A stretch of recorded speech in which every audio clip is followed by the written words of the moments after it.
¿Qué tal amigos? ¿Cómo estáis? Soy Daniel Muñoz, instructor FIDE, vuestro amigo de The Zud One Blog.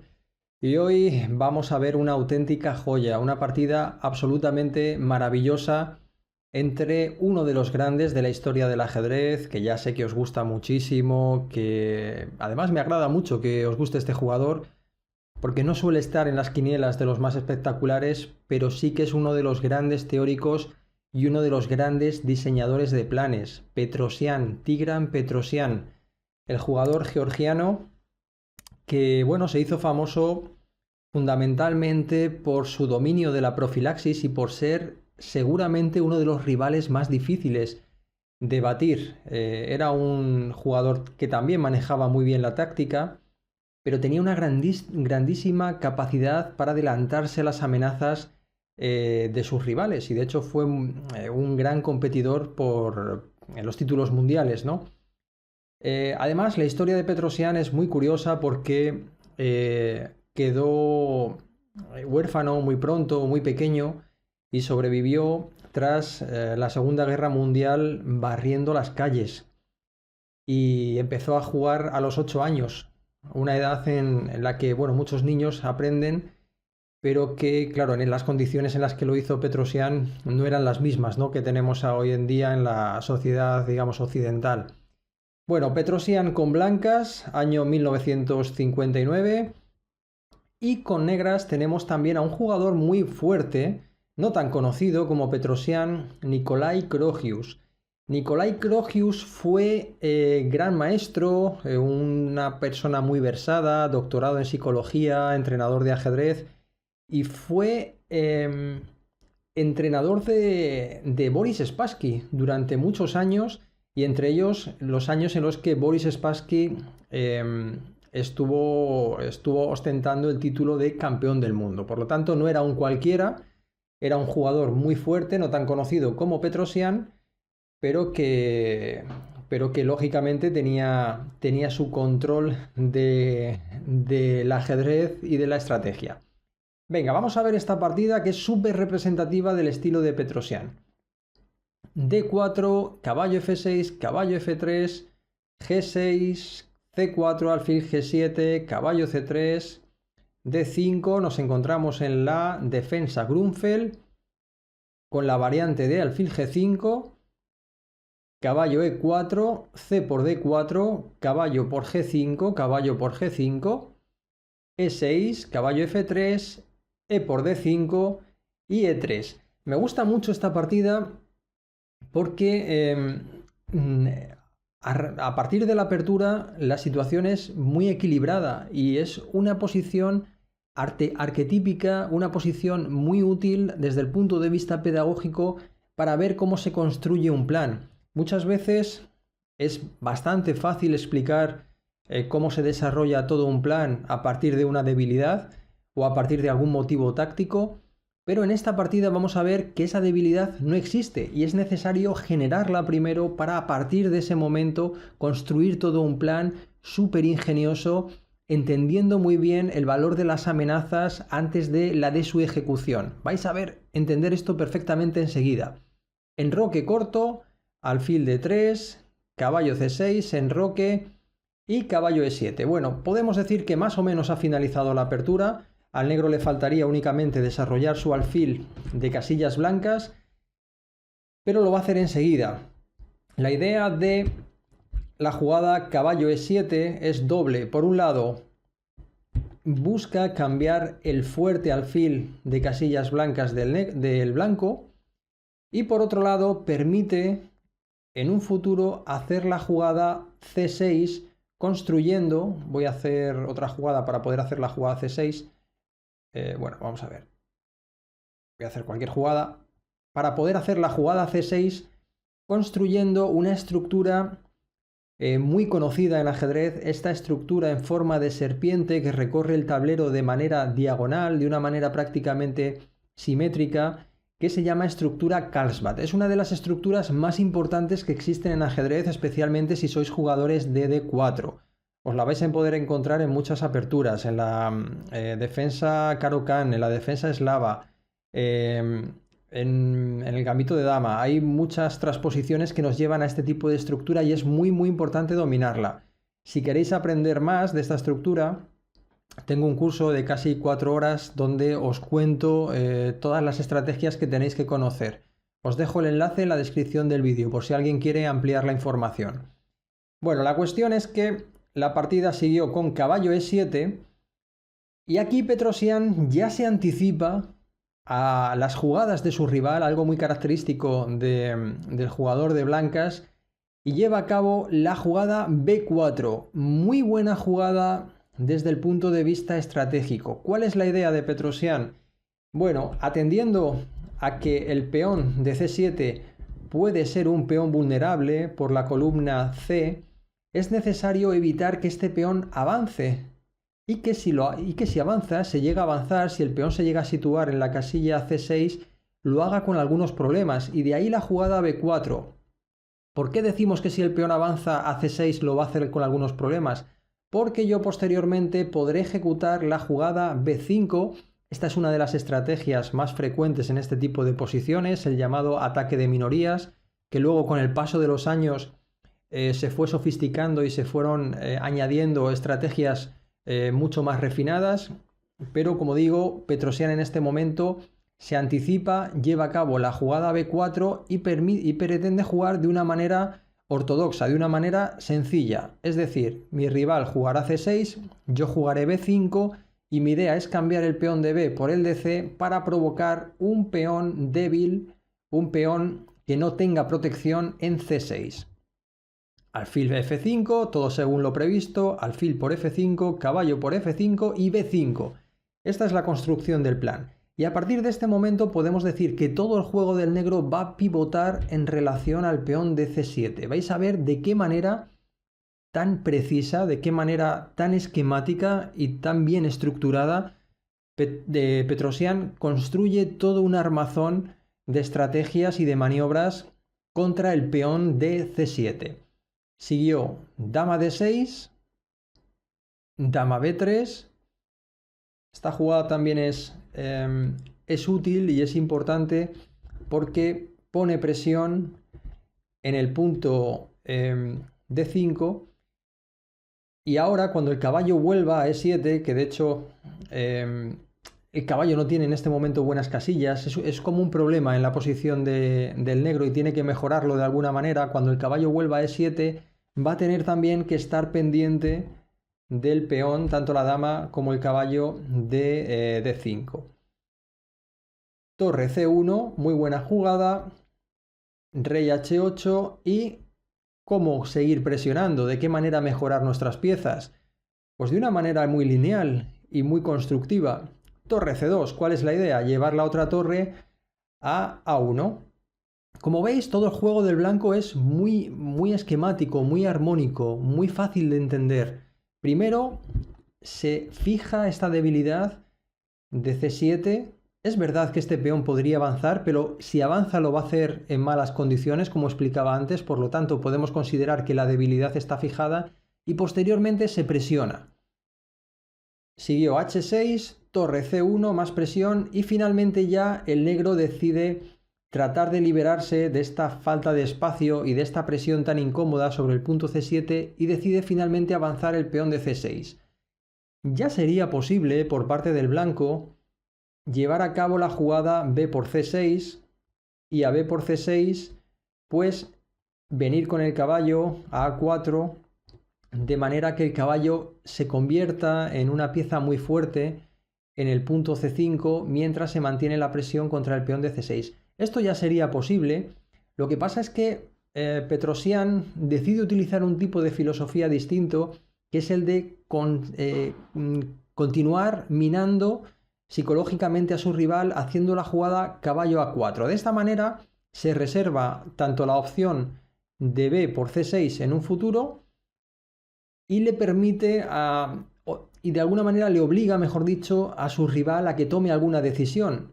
Si decide capturar el peón de B5 y aparentemente liberarse de la presión, fijaos qué ocurriría, que tras dama por B5 seguimos teniendo una casilla muy fuerte, pero es que ahora además la torre actúa, aparece otra nueva debilidad en B7 y es una posición muy delicada desde el punto de vista de las debilidades del flanco de dama. Efectivamente, ahora el negro podría liberarse con la jugada B6, pero dama A6.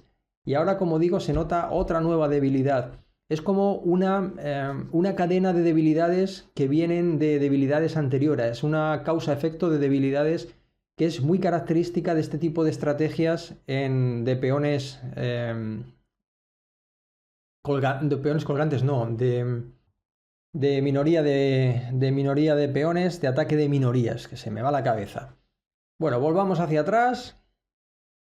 El negro decide hacer torre B8 y el blanco juega G3. Otra jugada que también me gustó mucho. Por supuesto, sigue siendo posible la jugada B por C6 y tras B por C6, pues como tenemos bien controlado el peón y no puede avanzar, pues bueno, simplemente nos podríamos venir con la dama D3 y seguir jugando la partida en una posición ventajosa. Pero de nuevo, muy característico de Petrosian, prefiere una jugada de espera, profiláctica, la jugada G3, coloca todos sus peones en casillas negras para poder luchar contra este alfil de casillas negras. El rey va a poder venir a G2, de manera que se aleja de la octava fila, el rey va a estar más seguro en G2 y además se reserva la posibilidad en un futuro de seguir progresando en la posición con la jugada H4. Pero con lo que quiero que os quedéis en esta posición es con que la jugada G3 de nuevo obliga a su rival a tomar una decisión. Tiene que hacer algo. De nuevo, ¿sería posible capturar? Sería posible capturar, pero tras dama por B5, ahora ¿cómo seguir? Ya digo que es una posición en la que ha aparecido otra nueva debilidad, el peón de D5.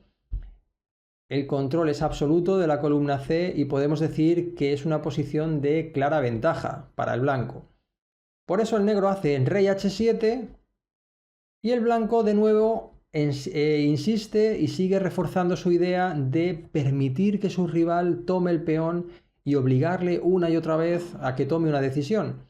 Caballo C5, mejoramos una pieza, torre D8 y ahora, que podría ser, insistiendo en la misma estrategia, la jugada rey G2 perfectamente válida, Petrosian ya se decide por capturar. B por C6, B por C6 y ya tenemos nuestra super debilidad, lo que queríamos, el peón de C6 y además ha aparecido una segunda debilidad, el peón de A7. ¿De qué manera atacar los dos? Pues muy sencillo, con la jugada dama 4. Todo muy coherente en el juego de Petrosian. Simplemente necesitamos darle un sentido a nuestro caballo de C5. Este caballo está muy bien, está fenomenal en un puesto avanzado. Es una pieza muy fuerte, mucho más que el caballo de E7, pero a pesar de que está tan bonito, no desarrolla ninguna actividad. Y por eso será necesario darle algún tipo de utilidad. Y vamos a ver cómo lo hace enseguida Petrosian. Dama F6, cuidado que nos comen el caballo, por supuesto, rey G2. Torre A8 defendiendo el peón y caballo B7. Torre 8 y caballo A5. Esta es la estrategia, la maniobra que añadimos a la estrategia de presión sobre el punto C6. Como veis es una estrategia por hitos, es una estrategia secuencial. Esto lo explicamos muy bien, lo explica muy bien el gran maestro Herminio Raiz en nuestra academia. Tenemos un curso de este tipo de estrategias secuenciales, especialmente en los finales, que funcionan muy bien. G5 y H3. Fijaos en que el peón de C6 ya podría caer, es decir, ahora mismo la jugada caballo por C6 ya es posible, estamos ganando material, pero tendríamos que enfrentarnos a la jugada G6, que como digo, seguimos teniendo ventaja con blancas. Ahora tendríamos que llevar el caballo a algún lugar, imagino que a E1, a mí me gusta, para venir luego a D3. Pero esto no va con el estilo de Petrosian, súper sólido e impidiendo constantemente cualquier tipo de reacción de su rival. Como digo, esta posición es de ventaja clara para el blanco, pero ya el negro tendría algo. Y por eso Petrosian, y es algo que tenemos que aprender de esta partida, prefiere hacer la jugada sencillamente H3 y ya decidiré cuándo comer mientras te sigo trasladando la preocupación de que tienes una debilidad en el punto C6. Esto desde el punto de vista competitivo y psicológico en ajedrez es muy duro para el jugador que progresivamente va sintiendo esta presión y esta especie de minado en su conciencia de tener que recordar constantemente que está peor y que tarde o temprano va a acabar perdiendo material. Dama F5, el peón cae y ahora el negro ya no tiene nada, tiene un peón de menos, su rey se encuentra en una posición mucho más insegura que el rey blanco y tras Dama E5, torre C5, muy buena jugada. ¿Por qué digo que es una buena jugada? Porque la jugada torre C5 permite una jugada que tiene un doble objetivo. Por un lado, tras Dama C2 triplicaremos las piezas mayores en la columna C, por lo tanto estaremos llevando a cabo un sobrecontrol de la columna C, que es muy importante, y a su vez, fijaos en que tanto el rey como la dama se encuentran en la misma diagonal y de esta manera me permitirá cambiar damas y entrar en un final si lo necesito o si quiero superior con material de más. El negro ya sabe que está peor y trata de buscar algún tipo de contrajuego, rupturas como la jugada F4, una jugada muy sensata y que tiene todo el sentido, pero claro, ya está inferior. Dama C2, buscando lo que os explicaba antes, caballo por C6, torre por C6, F4, intentando buscar enredar la posición, pero Petrosian, característica, marca de la casa, anti-enredos, como el acondicionador del pelo, Petrosian anti-enredos, G por F4 y de nuevo G4. No quiero que tengas nada, estás peor, por lo tanto sigue buscándote la vida y sigue sufriendo. Esta sería un poco, yo creo, la filosofía de la partida, de la filosofía que tuvo Petrosian en esta partida. Alfil por D4 y ahora dama de 2. Por supuesto, por supuestísimo, era posible ya la simplificación. Dama por E4, torre por E4, única porque si no, fijaos en que el alfil está tocado, ¿vale? Torre por E4, caballo por D4, torre por D4, torre C7, por ejemplo, no son variantes únicas, rey G8, torre C6, toda la posición del negro está llena de debilidades, es un final absolutamente ganado, quiero decir, salvo que cometas un error muy grande. Era posible, pero Petrosian prefiere hacer la jugada dama de 2, que también conserva la ventaja, sigue presionando sobre el alfil con el caballo, pero sobre todo está mirando al peón de D5, y es que si cae el peón de D5 ya la dama se va a activar. Siguió alfil G7, torre 1, superactividad de todas las piezas mayores, la dama prácticamente no tiene casillas, se tiene que ir a A4, pero cuando va a A4 pierde el control de peón de D5. Bueno, el negro cambia un par de piezas, pero ahora fijaos qué diferencia de reyes, este rey está fatal. Como lleguen las piezas mayores a séptima, van a convertirse en una pisonadora contra el alfil de G7 y esa es la estrategia, muy sencillo, caballo F3 primero para evitar cualquier tipo de activación, rey H8, torre C7, A6, dama B7, torre G8 y tras caballo H4 el gran Nikolai Krogius decide abandonar. ¿Por qué? Porque su posición es penosa realmente. Está totalmente perdido. El alfil no puede moverse. Si el alfil se mueve, mate. Si la torre se mueve, pierde el alfil. Y la dama no tiene nada que hacer, no tiene jugadas activas. No puede venir a por este rey en la diagonal porque está controlada también por la dama. ¿Cómo hubiera podido seguir esta partida? Pues de mala manera, la verdad. Por ejemplo, si el negro juega dama E8 para impedir el salto del caballo, pues ¿cómo hubiéramos podido seguir? Torre 7, la dama no puede seguir impidiendo el salto del caballo. Y si dama B5, por ejemplo, para intentar cambiar damas, pues seguiría simplemente caballo G6 y a rey H7, dama E4 y hay aquí una descubierta con mate. Por supuesto, tras dama E8 Torre 7 no es obligado venir con la dama B5, puedes venirte con la dama A4, pero igualmente caballo G6, jaque, rey H7, caballo E5, y la verdad es que no hay mucho que hacer en esta posición por parte de las negras, incluso intentando enredar con F3, pues seguirá dama por F3, la dama va a entrar, si dama C2 para evitarlo, G5, rompiendo la posición. Como digo, una posición que, yo que sé, por ejemplo, cualquier jugada, torre B8, G6, torre por, dama F7, es que está destrozado, ¿vale? Os lo muestro un poco porque a veces alguno me dice, bueno, ¿y por qué abandona? ¿Y por qué no lo explicas? Oh. Bueno, pues ahí tenéis la explicación, entre muchas otras que imagino que habrá en función de las jugadas del negro. Bueno amigos, espero que os haya gustado este vídeo, ha sido yo creo una clase magistral por parte de Petrosian, me he permitido tratar de interpretarla lo mejor posible, espero que os haya gustado y como siempre, si queréis mejorar vuestro ajedrez, si no queréis mantener el mismo nivel que tenéis, en nuestra academia podéis mejorar, podéis probarla completamente gratis online en vuestra casa y a vuestro ritmo. Os espero en próximos vídeos y os mando un cordial saludo. ¡Hasta pronto! ¡Chao!